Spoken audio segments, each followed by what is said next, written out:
Sukanta official YouTube চ্যানেলে তোমাদের প্রত্যেককে স্বাগত জানাই। আজ আমি তোমাদের রায়মার্টিন প্রশ্নবিচিত্রা থেকে ষষ্ঠ শ্রেণীর বাংলার 6 নম্বর মডেল সেটটি সলভ করে দেখাবো। ফার্স্ট ইউনিট টেস্ট 6 নম্বর মডেল সেট। তো চলো শুরু করা যাক। দেখো, 1 নম্বর, পাম গাছ সাধারণত জন্মায় মরু অঞ্চলে। 2 নম্বর, হাতির ডাককে বলে ব্রিংহর্ন। 3 নম্বর, শঙ্কর এমু পাখি দেখেছিল সবেদা গাছে। 4 নম্বর, দেখো, মন ভালো করা পদ্যাংশে মাছরাঙা পাখির নাম উল্লেখ করা হয়েছে। 5 নম্বর, অশ্বত্থ গাছটি প্রতীকজনের ছাতা। তারপর দেখো 6 নম্বর, ক্যাস্টাং সাহেব বন্য জন্তুদের সঙ্গে থেকেছেন 40 বছর। তারপর 7 নম্বর, দেখো, মন যোগ রম, এটা হবে মনোরম, মদ অন্তর্নায়ক আর রমা। 8 নম্বর, দেখো, জল খাবার কোন শ্রেণীর শব্দ? যৌগিক শব্দ। তারপর দেখো 2-1 অবনী বাড়িয়াছো কবিতাটি কার লেখা? শক্তি চট্টোপাধ্যায়। 2 নম্বর, দেখো, কুমোরে পোকার চেহারাটি কেমন? 58 পেজের 2.1 দেখো, কুমোরে পোকার দেহ লিকলিকে সরু, এদের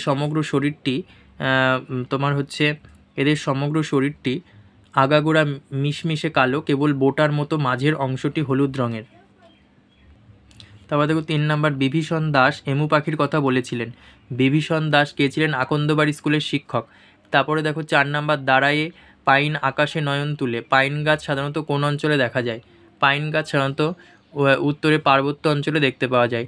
5 নম্বর, দেখো, হযবরল কে লিখেছেন সুকুমার রায়। 6 নম্বর, দেখো, আমার গেছো দাদা থাকতো। গেছো দাদা কোথায় থাকতো? গেছো দাদা গাছে থাকে। তারপর দেখো 2-7 বেড়ালটা বাগানের বেড়া টপকিয়ে কী করেছিল? দেখো, বেড়ালটা ল্যাজ খাড়া করে বাগানের বেড়া টপকিয়ে পালাচ্ছে আর ক্রমাগত ফ্যাচ ফ্যাচ করে হাসছে। তারপরে দেখো 8 নম্বর, হযবরলা গল্পের নাম হযবরলা কেন হয়েছে?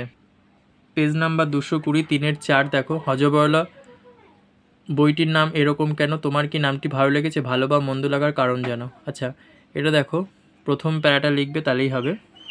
এই পর্যন্ত নাম হযবরলা হয়েছে কেন, এই পর্যন্ত লিখলেই হবে।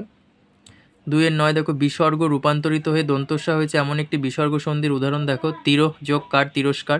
2টি মৌলিক শব্দের উদাহরণ দাও। দেখো, সাদা লাল। 2-11 যৌগিক শব্দের অপর নাম কি? সাধিত শব্দ। সন্ধি বিচ্ছেদ করো। সরস্বতী, সর যোগ বতী, দন্তস্ব র বিসর্গ ব তয় দীর্ঘী। তারপরে দেখো 2-13 মহাজন শব্দটি কী ধরনের শব্দ? পরিবর্তিত যৌগিক শব্দ। 14 নম্বর, একটি ভগ্নাংশিক সংখ্যাবাচক শব্দের উদাহরণ দাও।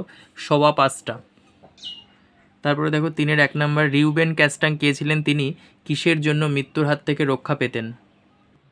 46 পেজে দেখো 5 নম্বর কোশ্চেন, ক্যাস্টাং সাহেব কীভাবে বন্যপ্রাণীর আক্রমণ থেকে রক্ষা পেয়েছিলেন? এই পর্যন্ত লিখবে।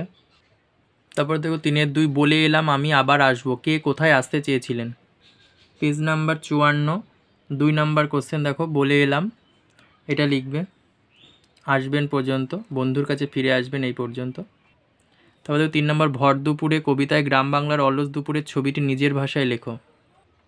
10 পেজের 12.2 দেখো, এখান থেকে লিখবে, এই পর্যন্ত। 3-4 শঙ্কর বুঝলো কোথাও একটা বড় ভুল হয়ে যাচ্ছে, এটা সে কিভাবে বুঝতে পারল? 20 পেজের 16.3 দেখো, এখান থেকে লিখবে, এই পর্যন্ত। ভুল হয়ে যাচ্ছে, এই পর্যন্ত।